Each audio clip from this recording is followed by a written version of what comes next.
അപ്പം ഇത് സർക്കാരെങ്കിലും മനസ്സിലാക്കി ഞങ്ങൾക്ക് എന്തെങ്കിലും ചെയ്തു തരണേ ചെയ്തു തരട്ടെ. ഇല്ലെങ്കിൽ ഞങ്ങൾ ഇത് ഇവിടെ അവസാനിപ്പിക്കുകയാണ്, ഇവിടെ വെച്ച് നോക്കുകയാണ്.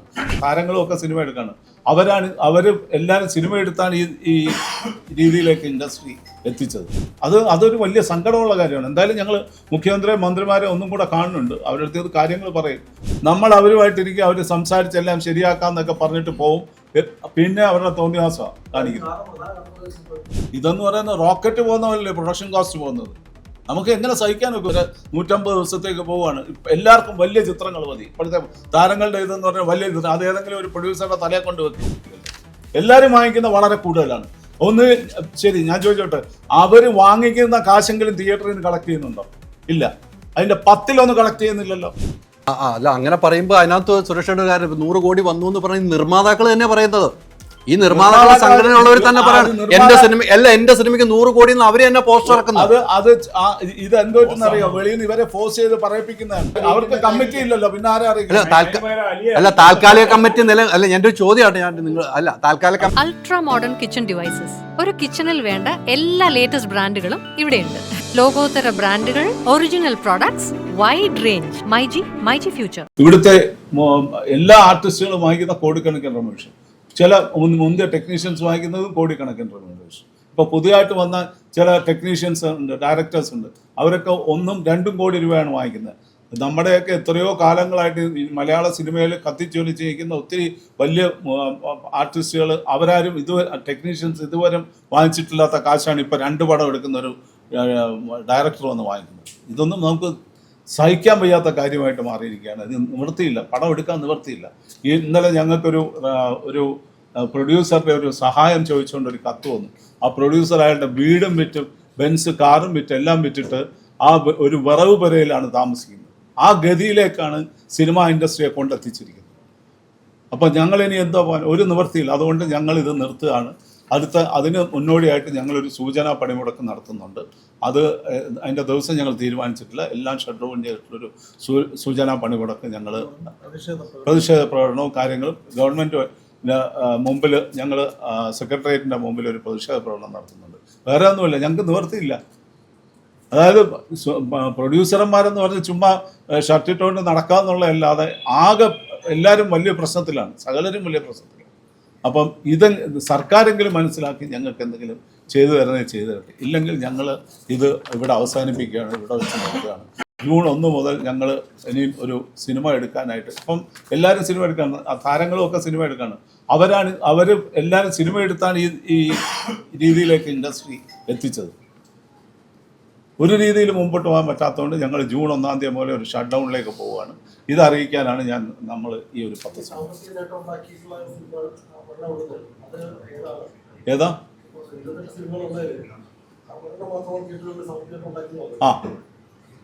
അതെ, അതേത് രേഖാചിത്രം. നമ്മളിത് എത്രയോ എല്ലാ പ്രാവശ്യവും നമ്മൾ നിവേദനം കൊടുക്കുന്നതല്ലേ, എല്ലാ പ്രാവശ്യം അവർക്ക് അറിയാവുന്ന കാര്യമല്ലേ. 30% ടാക്സ് കൊണ്ട് എവിടെങ്കിലും ഒരു ഇൻഡസ്ട്രി സർവൈവ് ചെയ്ത് പോവുമോ? ഒരു ഇൻഡസ്ട്രി സർവൈവ് ചെയ്ത് പോവില്ല. അത് കൊടുത്താലും സർക്കാർ തികച്ചും അവഗണനയാണ് നമ്മളോട്. അതൊരു വലിയ സങ്കടമുള്ള കാര്യമാണ്. എന്തായാലും ഞങ്ങൾ മുഖ്യമന്ത്രിയെ മന്ത്രിമാരെ ഒന്നും കൂടെ കാണുന്നുണ്ട്. അവരുടെ അടുത്ത് കാര്യങ്ങൾ പറഞ്ഞില്ല. അവർ ഇതിൻ്റെ ഇടയിൽ ഇതൊന്നും ചെയ്തു തന്നില്ല. ഞങ്ങൾക്ക് കൂട്ടിയിടാതെ വേറെ നിവൃത്തിയില്ല. അതെ, ഏത് താരങ്ങളുമായിട്ടോ ഇതുവരെ ആശയവിനിമയം നമ്മൾ നടത്തിയിട്ടില്ല. എന്ന് വെച്ചാൽ താരസംഘടനയിൽ ഇപ്പൊ അവിടെ ആരുമില്ലല്ലോ, ഭാരവാഹികളൊന്നും ഇല്ലല്ലോ, സംസാരിക്കാൻ ആരുമില്ലല്ലോ. ഏത് ഇതിനു മുമ്പ് സംസാരിച്ച് ഇതെന്തെന്നറിയോ? നമ്മൾ അവരുമായിട്ടിരിക്കുക, അവർ സംസാരിച്ചെല്ലാം ശരിയാക്കാന്നൊക്കെ പറഞ്ഞിട്ട് പോവും. പിന്നെ അവരുടെ തോന്നിയാസമാണ് കാണിക്കുന്നത്.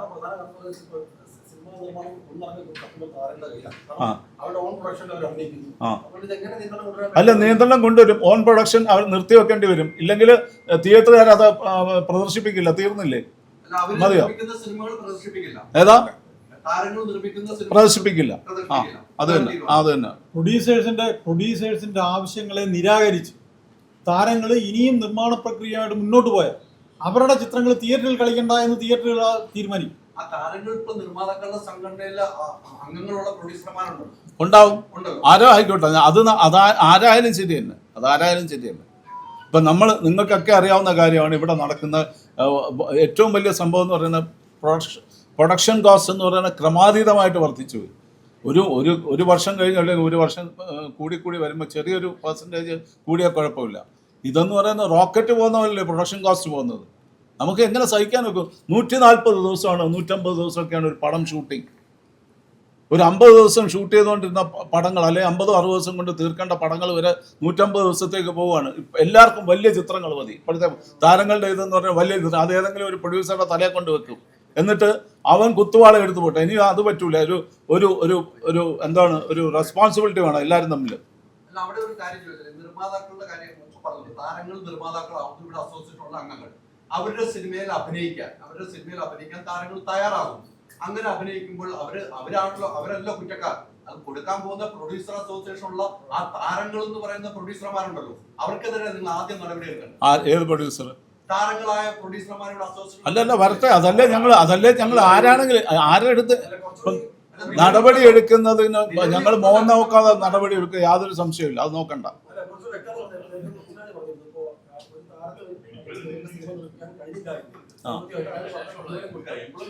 ഒരു മിനിറ്റ്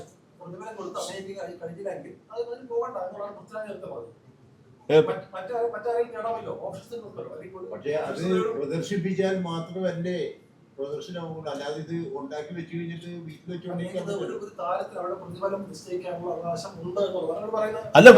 അല്ലല്ല ഞാൻ വിളിച്ച ഒരു ന്യായമായുള്ള ഒരു ഹൈക്കൊക്കെ നമ്മളൊക്കെ സമ്മതിക്കാം. ഈ കോവിഡിന് മുമ്പ് ഒരു രീതി ഉണ്ടായിരുന്നു. പ്രൊഡക്ഷൻ കോസ്റ്റ് ഇത്ര അല്ലെങ്കിൽ അവർ വാങ്ങിച്ചുകൊണ്ടിരുന്ന അതിലേക്ക് അവർ പോട്ടെ. ഈ OTT എന്ന് പറഞ്ഞൊരു സാധനം കിട്ടിക്കഴിഞ്ഞാൽ അതിന്റെ ഫുൾ കാശ് ഇവരെ വാങ്ങിച്ചുകൊണ്ട് പോകില്ലായിരുന്നു. അല്ലല്ല അത് പറയേണ്ട കാര്യമില്ലല്ലോ. അത് നമ്മൾ ഓരോരുത്തരും ഇത് ചെയ്യേണ്ട കാര്യമില്ലല്ലോ. എല്ലാവരും വാങ്ങിക്കുന്ന വളരെ കൂടുതലാണ്. ഒന്ന് ശരി ഞാൻ ചോദിച്ചോട്ടെ, അവർ വാങ്ങിക്കുന്ന കാശെങ്കിലും തിയേറ്ററിൽ നിന്ന് കളക്ട് ചെയ്യുന്നുണ്ടോ? ഇല്ല. അതിന്റെ 10% കളക്ട് ചെയ്യുന്നില്ലല്ലോ. 100% നേട്ടം താരങ്ങൾക്കും ഇവിടുത്തെ ചില സീനിയർ ആയിട്ട് കുറെ ടെക്നീഷ്യൻസ് ഉണ്ട് ഇവിടെ, അവർക്കുമാണ്. ഞാൻ പറഞ്ഞത് ഇതൊരു ഒരു ചെറിയ വിഭാഗം മാത്രമേ ഉള്ളൂ.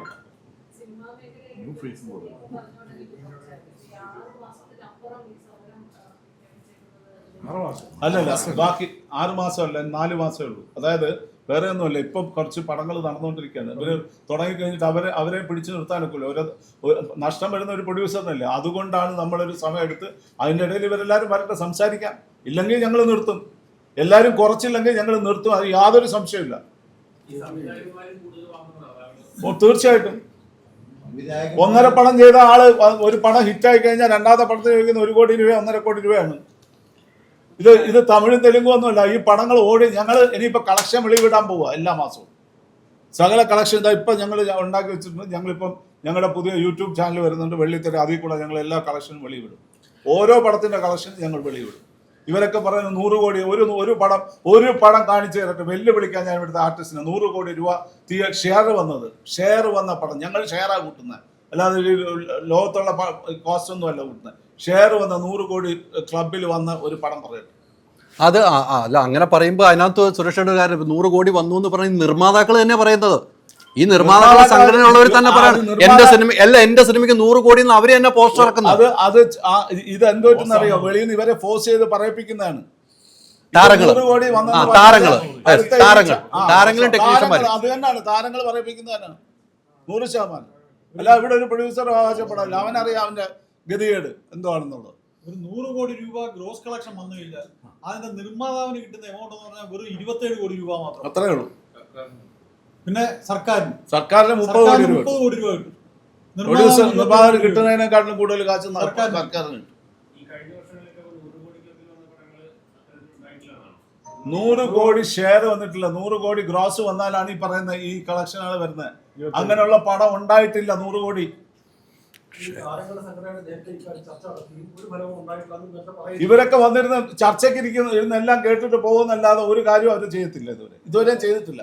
അതുകൊണ്ടാണ് നമ്മൾ പറഞ്ഞത് നമ്മൾ ഇനിയും ആക്ഷനിലേ ഉള്ളൂ. നമ്മൾ ഇനി അങ്ങോട്ട് കാര്യങ്ങൾ താരസംഘടനയായിട്ട് ഇനി ഒരു ബന്ധവും ഇല്ലാത്ത രീതിക്ക് അല്ലല്ല. താരസംഘടന വരട്ടെ, സംസാരിക്കുന്നത് ഞങ്ങൾ സംസാരിക്കാം. അതിന് പ്രശ്നമൊന്നുമില്ല. എപ്പോഴും ഞങ്ങൾ ഓപ്പൺ ആണ് സംസാരിക്കുന്ന കാര്യത്തിൽ.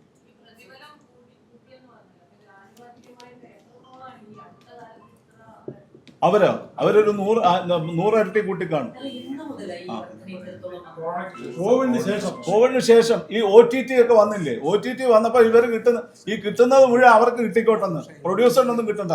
ഇതിൽ കുത്തുപാള എടുത്ത് നഷ്ടം വന്നാൽ പ്രൊഡ്യൂസറിനല്ലാതെ ആർക്കാണ് നഷ്ടം? ഇവരാരെങ്കിലും നഷ്ടം സഹിക്കുമോ? ഇല്ലല്ലോ. അവരുടെ പടം അവരെടുത്താൽ തന്നെ അവരുടെ റെമ്യൂണറേഷൻ പോകുന്നല്ലേ ഉള്ളൂ, വേറെ ഒന്നും പോകില്ലല്ലോ അവർക്ക്. എന്തിനാ അത് വേണ്ട, അല്ലല്ല അതിന്റെ ആവശ്യമില്ല, അല്ല അത് ആ ക്വസ്റ്റ്യൻ അങ്ങ് വിട്ടേര്. അവരുടെ ഒന്നും റെമ്യൂണറേഷൻ ഞങ്ങൾ വെളിയിൽ പറയാൻ ഇപ്പോൾ ഉദ്ദേശിച്ചില്ല. അല്ല അങ്ങനെ പറയേണ്ടി വന്നാൽ ഞങ്ങൾ പറയും. അല്ല പറയുകയും ചെയ്യും. അവരുടെ ഓരോരുത്തരുടെ പടത്തിന്റെ കളക്ഷൻ ഞങ്ങൾ വെളിവിടുകയും ചെയ്യും. അതിപ്പം ഇപ്പൊ ഓരോ കളക്ഷൻ എല്ലാവരും അറിയട്ടെ, ജനങ്ങൾ അറിയട്ടെ, ഇവർ ഇത്രയും രൂപ വാങ്ങിച്ചിട്ട് ഇത്രയാണ് കളക്ഷൻ അറിയട്ടെ. ഇവിടെ ഇത് കുറെ കാലമായി ഞങ്ങൾ സഹിക്കുന്നു. ഇനി ഇത് പറ്റില്ല. തന്നെത്താൻ നിന്ന് പോകുന്ന ഒരു ഘട്ടമാണ് ഇപ്പൊ വന്നിരിക്കുന്നത്. അതുകൊണ്ടിട്ടാണ് ഇങ്ങനെ സംഘടിതമായിട്ട് ഇത് നിന്നു പോകാൻ താനവർ നിന്നോ ഇടിച്ചു നിൽക്കും. നിങ്ങൾ ഞാൻ പറയുന്ന ഈ ജൂൺ മാസം കൊണ്ട് ഇത് ഇടിച്ചു നിൽക്കും എവിടെങ്കിലും, അത് യാതൊരു സംശയവും.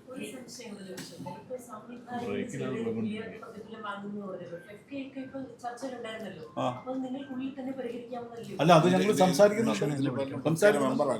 ഏതാ അല്ല ഇതിൽ അതുകൊണ്ട് ഇതിൽ പലരും ആ വന്ന ആൾക്കാർ പലരും ഈ ഫെഫ്കയിലൊന്നും മെമ്പേഴ്സും അല്ല ഇപ്പൊ പുതിയതായിട്ട് വന്നിട്ടുള്ള ആൾക്കാർ. ഞാൻ ഷെയർ 100 കോടി ഷെയർ കഴിഞ്ഞ വർഷം മാത്രമല്ല ഇതുവരെ ഉണ്ടായിട്ടില്ല. ഇന്ന് വരെ ഒരു മലയാള ചിത്രവും നിർമ്മാതാവിന് 100 കോടി രൂപ കൊടുത്ത ഒരു മലയാള ചിത്രം ഉണ്ടായിട്ടില്ല. നിർമ്മാതാവിന് 100 കോടി രൂപ കിട്ടിയ ഇന്ന് വരെ മലയാളത്തിലെ ഒരു ചിത്രം ഉണ്ടായിട്ടില്ല.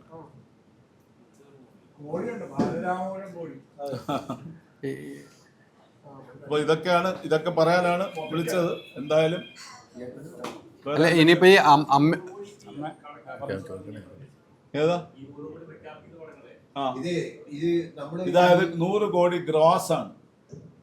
ഗ്രോസ് എന്ന് പറയുന്നത് 100 കോടി ഗ്രോസ് വന്നാൽ 30 കോടി രൂപ ടാക്സ്, 70 കോടി രൂപ. അതിന്റെ പകുതി 50% തിയേറ്ററിന് പോകും. ഇപ്പൊ 70 കോടി രൂപ 37 കോടി രൂപ. പിന്നെ അതിന്റെ പ്രിന്റിന്റെ പബ്ലിസിറ്റിയുടെ കാശൊക്കെ കൂടെ പോയി കഴിഞ്ഞാൽ 27-30 കോടിക്ക് ഇടയ്ക്ക് വല്ലതും കിട്ടും പ്രൊഡ്യൂസർ. അതാണ് കിട്ടുന്നത്. അതാണ് ഇവിടെ 100 കോടി ക്ലബ്ബ് എന്നും പറഞ്ഞ് ഇവിടെ ആഘോഷിച്ചുകൊണ്ട് നടക്കുന്നത്.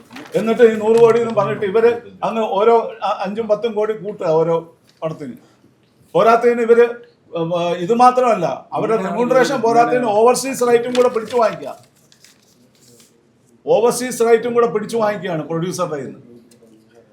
ഇല്ല ഇപ്പൊ ഇന്നിപ്പോ മീറ്റിംഗ് കൂടിയപ്പോൾ ഇപ്പൊ നിലവിൽ അമ്മയുടെ താൽക്കാലിക കമ്മിറ്റിയുടെ പ്രവർത്തനമുണ്ടല്ലോ, അവരെ അറിയിച്ചിരുന്നു ഇങ്ങനെ ഒരു മീറ്റിംഗ് കൂടാൻ പോവാണ്. അറിയിച്ചിട്ടില്ലല്ലോ.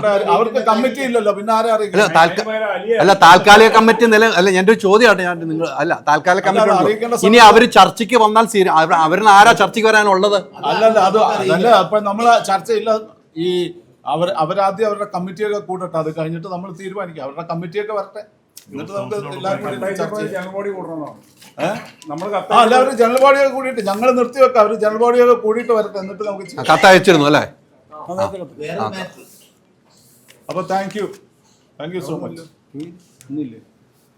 അമ്മയ്ക്ക് വേണ്ടി എന്തെങ്കിലും ചോദിക്കണ്ടോ? എന്തായാലും സമരം സ്ട്രോങ് ആക്കി, സമരം സ്ട്രോങ് ആക്കുവാണ്. നിവർത്തിയില്ല